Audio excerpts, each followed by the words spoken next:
Allan Parker. Good. Let me check the clock. Good afternoon, Mr. Berry. Good afternoon. We're a bit later than normal. How are you, sir? I'm in good shape. Excellent.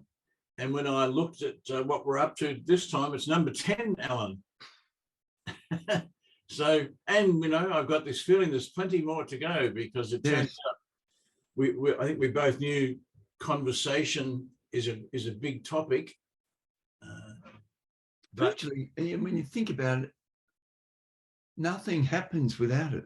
No. Nothing. No. And in fact, the one that I'm really working hard as a scientist on is the conversation that goes on between my ears. Yeah, well, that's the biggest one, isn't it? Really. I have a little playbook it's a complimentary thing. I'll put a link to it underneath this video, but it's called the 15 Conversations That Count.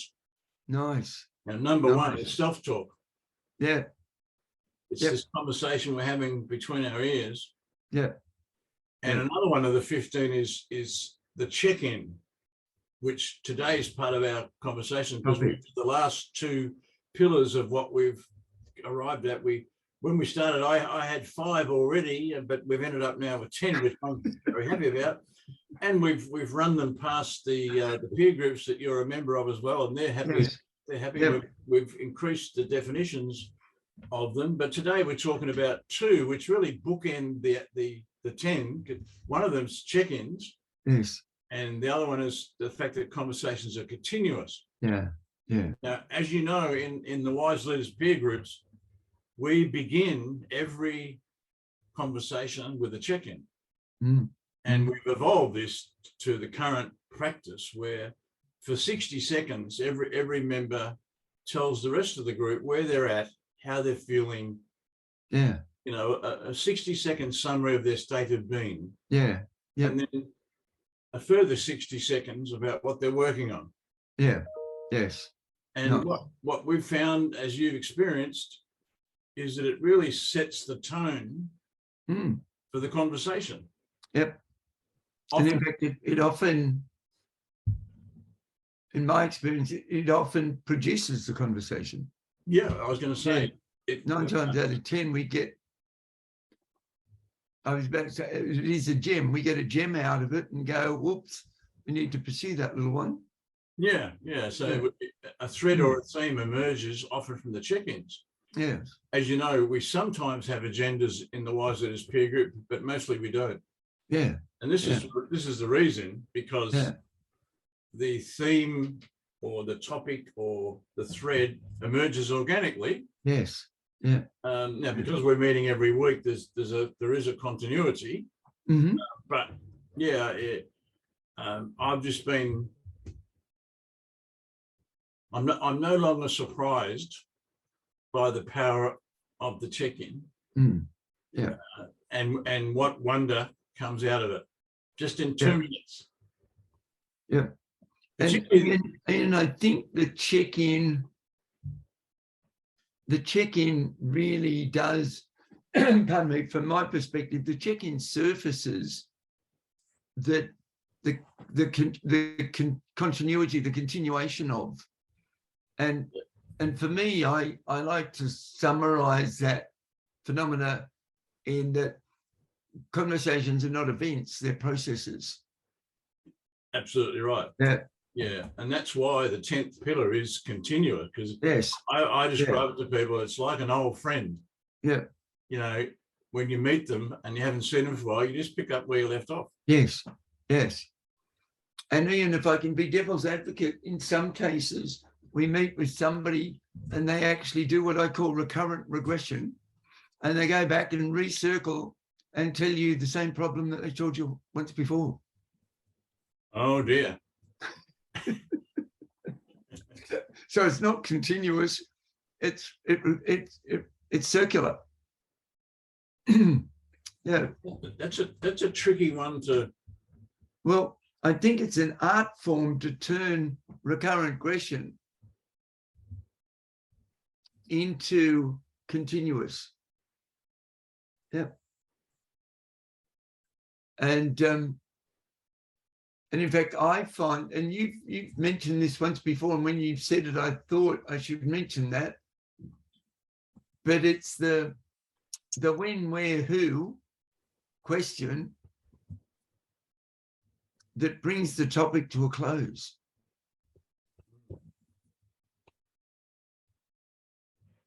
And so, this is coming from something you said several sessions back. But if I am regressing backwards into something, and you simply say to me, "Oh, Allan, when did that happen?"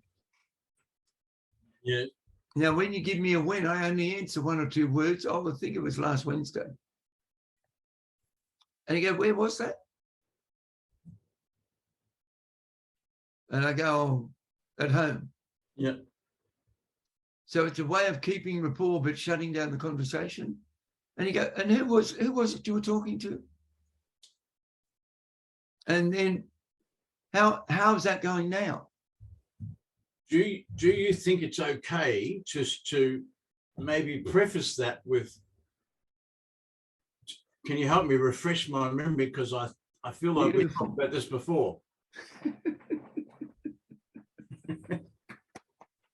I mean, because that's my habit. If I come across someone and they've gone into current regression, that's what I would generally say. Look, can you just give me an update? Yeah. Because when was that? I think we've talked about this before. So where was that again? Yeah. What was going on? Who was involved? Is perfect. Yeah. Yeah. Yeah. It's to use your term, it's important we don't spend our lives running around in rabbit holes. Yes. Yeah, I think we've sort of said it's okay to go down a rabbit hole, providing it's an Alice in Wonderland rabbit hole. I've always been a bit, as you know, I've got an interest in systems thinking, and I'm currently talking to our mutual friend Ben Capelli about this. And offline, we're going to get you into the conversation, right? Yep, very soon. Which I'd be delighted to do. But it's interesting that I read a wonderful book by, I think the guy was Martin Neumeyer. He's a design guy. Right. And I remember the cover because it was a hand with what he thought were the 5 skills needed for the future. One being systems thinking. Mm-hmm. And I have this sense that we've lost sight of the whole, which is, of course, is fundamental to systems thinking. Mm-hmm. We've forgotten about the ecosystems and how everything is interconnected, and we've become more siloed than we've ever been. Yep. And we've become more individual than we've ever been. Yep. And that makes initial conversations difficult, mm-hmm. because people are so far apart, from the business point of view operationally, but they're also miles apart emotionally. Yeah. Yeah. And I know I work with a group just recently. I hadn't worked for a while, and they're not part of the Wise Leaders groups. And I said, look, I'd like to begin today with a bit of a check-in. Mm. I wondered if we could just have this. I said, this is what I do in the peer groups. I wondered if we could just have every one of us. I think there was 10 people in the Zoom room. Can we just do 60 seconds about how we're going as a human being? Yeah. 60 seconds about what we're working on. Yeah. And we only got to the 4th person talking about how they were going as a human being. Mm. And they expressed their current beingness in a very emotional way. Mm. And another person in the room says, I didn't know that. Mm-hmm. How come I didn't know that? Mm-hmm. Mm-hmm. Somebody else says, I didn't know that either. Yep. And I don't know, there's a sense we've lost basic humanness. Mm-hmm. We don't greet one another in the corridor anymore. You know, we don't. In my mind, I've got Shane Warne, who, you know, sadly passed Yes. recently, but Shane always used to say, you know, good manners don't cost anything. Yeah. Yeah. And So we so did my mother. so did mine. Yeah. But we've lost this. We're not using good manners. Yeah. It's like, you know, in my world, if I send you a text message, I would expect you to reply to me within a reasonable amount of time. Hmm. If I send you an email, I would expect the same. Yeah. This is not how people, a lot of people see it. Ian, your last two comments have flicked me into. I'm doing a couple of fairly large consulting assignments at the moment with big organizations, and I could be talking about any one of them when I talk to them about this pattern, but I've been interviewing them, the senior execs of all the heads of the different departments. Yeah. And Ian, at some point in the interview, every one of them complained, whinged and bitched. And I mean complained, whinged and bitched. I don't mean pointed out something. Mm. They complained, whinged and bitched about the absence of connection between the departments. Yeah. And they complained about siloing. And they complained about unclear direction. And they complained about the other departments. I never know where they're up to. And I'm listening going, hang on, I've interviewed 10 of you now. You're all saying the same thing. That's right. Well, I was Is anybody tapping on the door and going, hi, could we have a chat? Nobody's checking in. Right? And this is senior executives, Ian. Yeah, but it's right. You know, I have this, because I think one of the 15 conversations that count is the how are things going conversation. Yeah. And, you know, I call people up regularly. The wonderful Bernadette Jiwa, she says, you know, it's the key to marketing is helpful conversations. Yeah. And so I've become well, my own guru on helpful conversations, and often, you know, it's just how you going.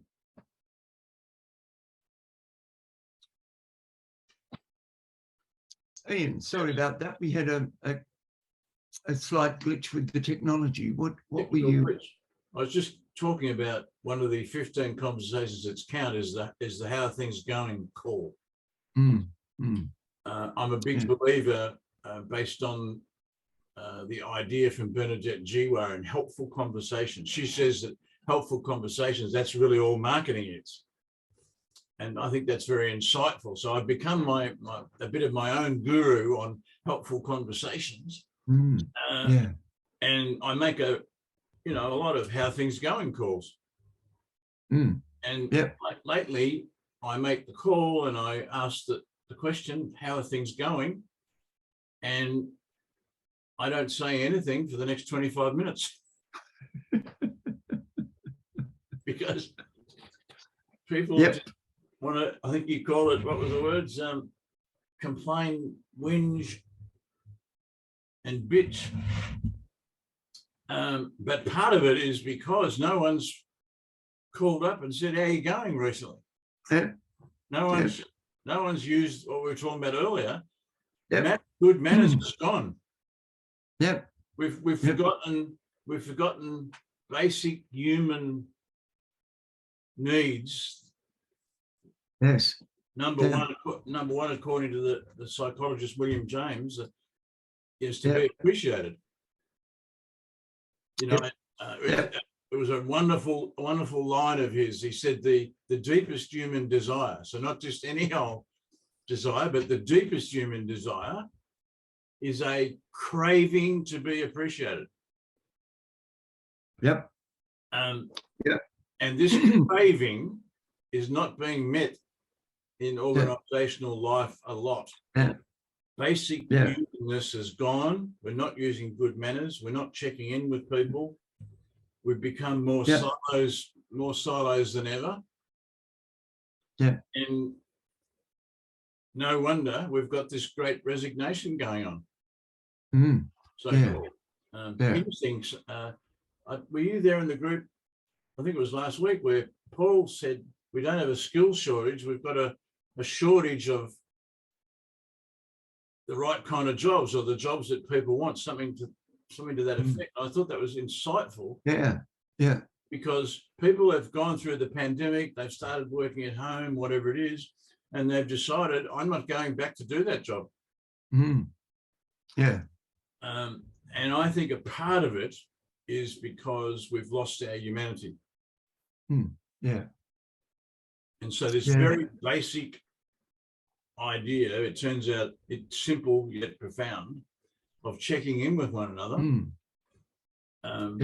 has been lost. And what we're talking about here as well is that it's a profound pillar of wise conversations in general, because it sets the tone for the rest of the conversation when we do it, both a being and a doing check-in.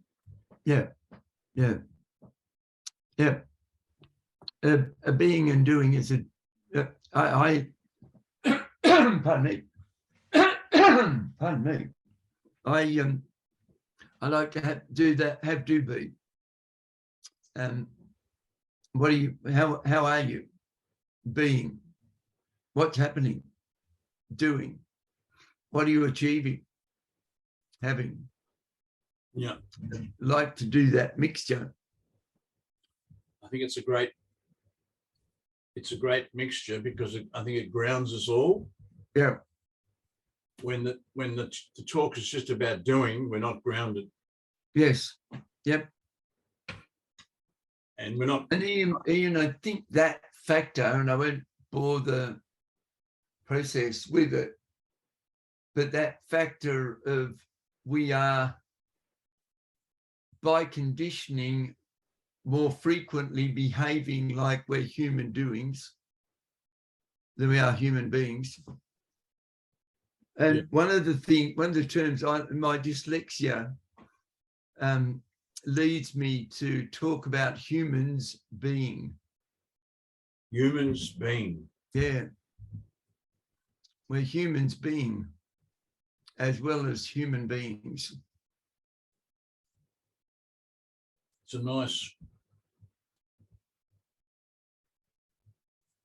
Years ago, I did a program with the wonderful David Griggs, who you oh yes, you know, he I think he still has this program. It's called Beyond Words. It's beautiful. Yeah.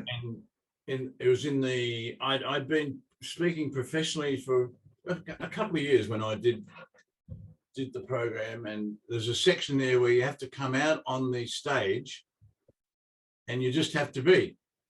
Yep. You know, no words. You just got to be present. Yep. I couldn't do it. Took me several goes. Yep. But it was a very important lesson. Yeah. Yeah. And then of course, you know, we get into the habit then of being before doing. Yes. Fill the space. Yeah. It's just an incredible difference that it makes whereas we're focused on the doing all the time. Yes. Yeah. And I think that's what's happened. You know, we're doing a lot of doing, but we're not being a lot of being. Yeah. Yeah. Yeah. And in conversations help us get back on track, I'm sure. Yeah. Yeah. I'm somewhat delighted with the electric communication forms and the use of mobile phones and devices. The business card has all but disappeared. Yeah. Which I think has a huge potential. I don't have it allows me to tell you who I am rather than what I do. Because most business cards identify what we do. That's right. Yeah. It's why I often introduce myself as eccentric and somewhat unpredictable. Yeah. Well, they're being things, aren't they? Yes. Yeah. They Yeah. might give indication. Yeah, I haven't had a business card for quite some time. But yeah, you're right. I still have one, Ian, but my name is not printed on the card. Oh, yeah, interesting. Because when you go to functions, I don't do the networking events anymore, but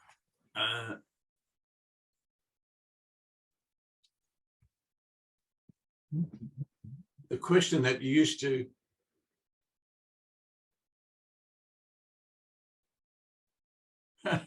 how cool. The name is there, it's just in under. It's not printed. No. Wonderful. It's raised. And I said, and this is a conversation where I felt very heard, Ian. I said to the designer, I want what's of importance to the reader to stand out. And I want them to be clear what I offer and how I go about it. And I want me to be powerful but invisible. Well, he got that, or she got that. Yeah, it was a she. She got it. Now, Ian, just for it's my favorite business card ever. And she must have checked in with me 15 times in the production of that card. Yeah. And I asked her for it to be minimalist and not cluttered. Well, she's done. And so she put all the contact information's all on the back. Yes. Yeah. Yeah, because the question that you get asked at networking events is, so what do you do? Yes. Yeah. The question should be, so who are you? Who are you? That's what confronting. Probably a nicer way to ask it. But does that, Mr. Berry, raise the question, do I hide behind what I do? No doubt. Yeah. No doubt. I think some people use what they do when they get asked the question, so what do you do? Their answer is actually hiding who they are. Yes. Well, yeah. I'm the CEO of such and such. Yes. Yeah. Yeah. Which is a bit of a power play in some cases. Yeah. Yeah. Yeah. So it'd be interesting. Next time we go to an event, let's not ask the question, so what do you do? But who are you? So who are you? Yeah. Yeah. Or another one might be, what are you good at being? Yes, what are you good at? Good at being. Yeah. Nice. These are all good check-in questions, right?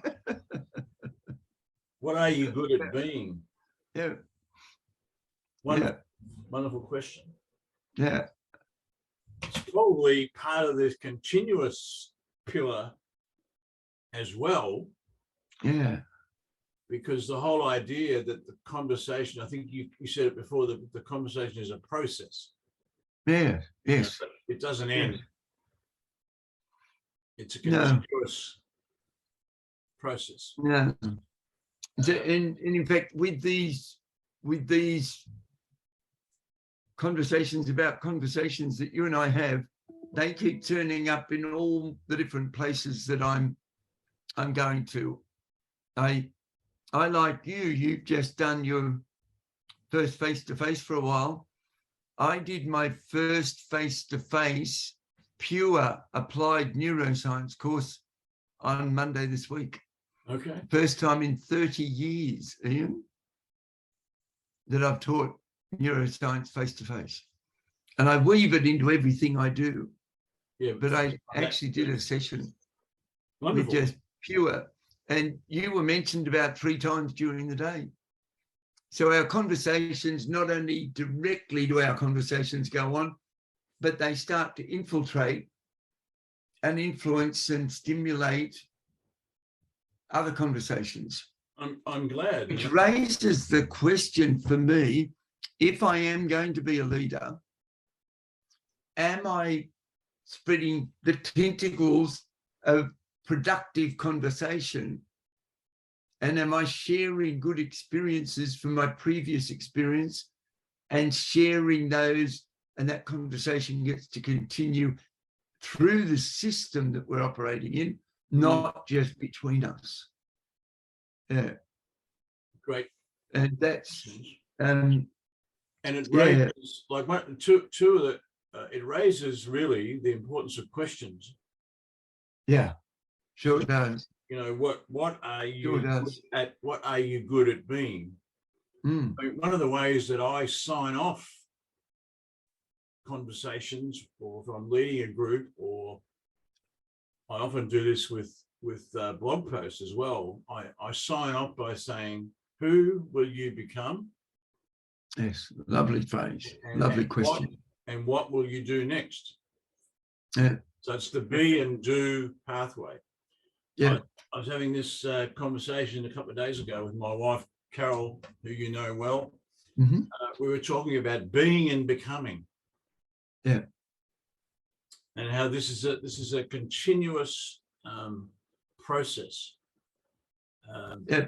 And so, Ian, there's a whole, and I haven't looked at it for about 4 or 5 years since I looked at it, but there's a conversation that goes on in the world of linguistics about the fact that we don't have a lot of language patterns to talk about becoming.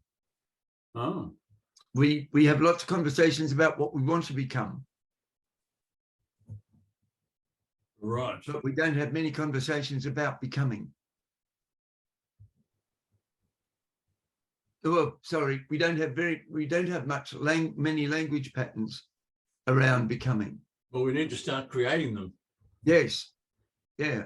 Because I think being and becoming, in fact, I'm experimenting with rephrasing my sign off, you know, from who will you become to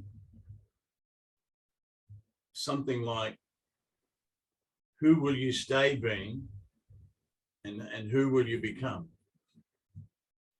Because I think there's something important about being and becoming. I haven't got the phrase right yet, but I'm working on building that into it, because it's not just who will you become, it's who will you stay being. You know, it's a bit more meaningful than the old stop, start, stay, you know, process. Yeah. But I think there's value in, and that means that when you come back next time, you do pick up where you left off, because you can say to people, so how did you go? I've just written a little, I've taken the concepts you're talking about there, as I often do, and try and crunch it into a sentence. And what the summary that I've just written of what you said is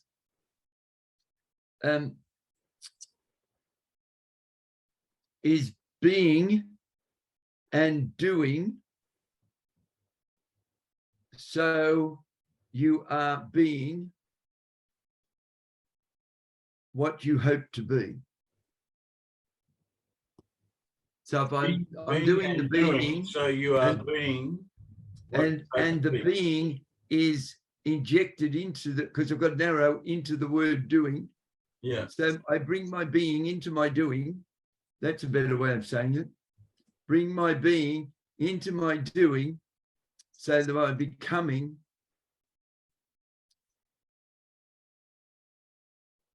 I think it's one of the most important. So that I'm becoming. Yeah. I don't know that we need another word. We probably don't. Imagine if this was part of the conversation in the corridors of our parliament.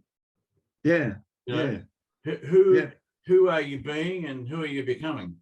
Yeah. Yeah.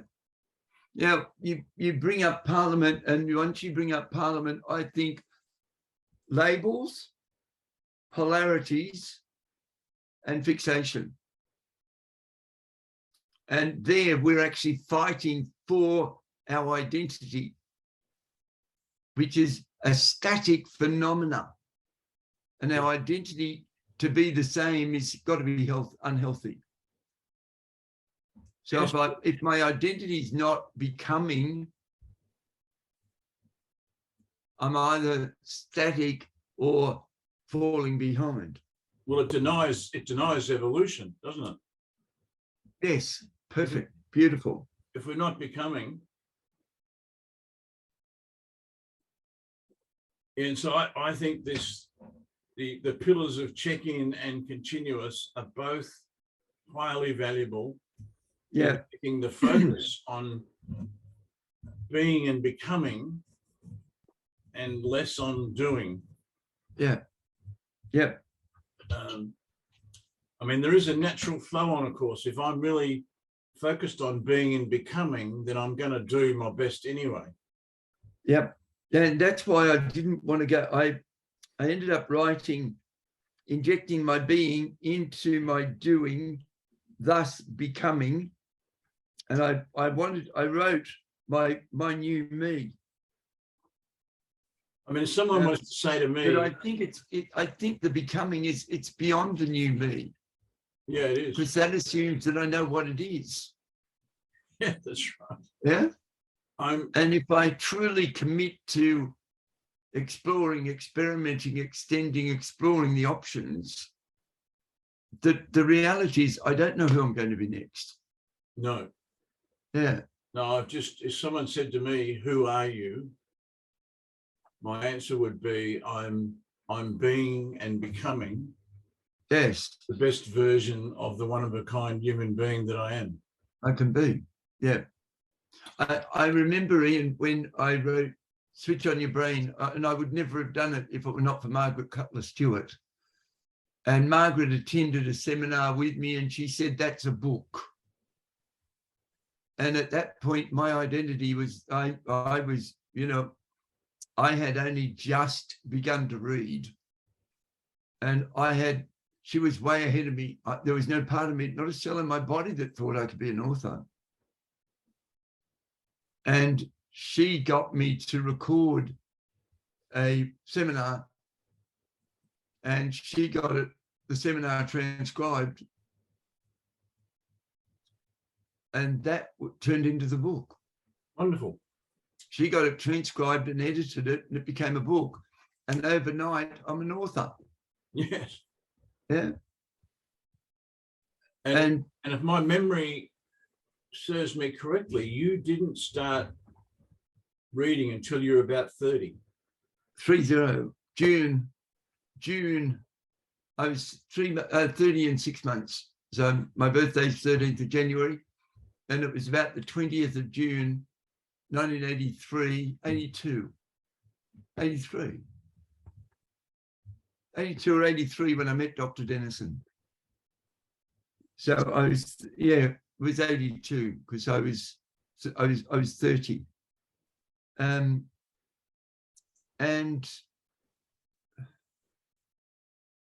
that was pretty amazing because he did a short session with me at a conference. And then we checked in, we agreed we'd check in, and wonderful example of check-in, because I could have had that experienced and left and gone home.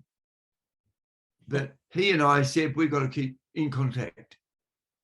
And so I checked in with him during the conference and he checked in with me. And each time I reported progress, he gave me the next activity to do. Yeah.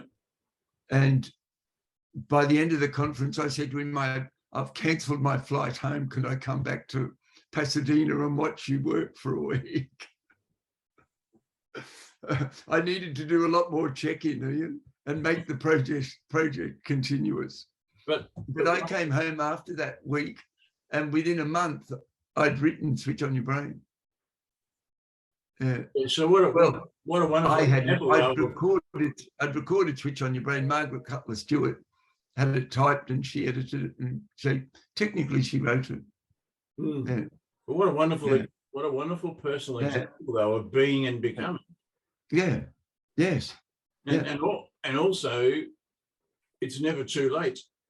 You can begin something new anytime. Yeah. I I never had a sense I'd be an author. I never had a sense that I'd be a speed reader.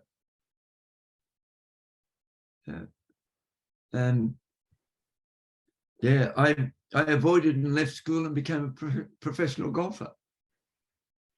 And then went back and checked in with school. And now I'm a nerd.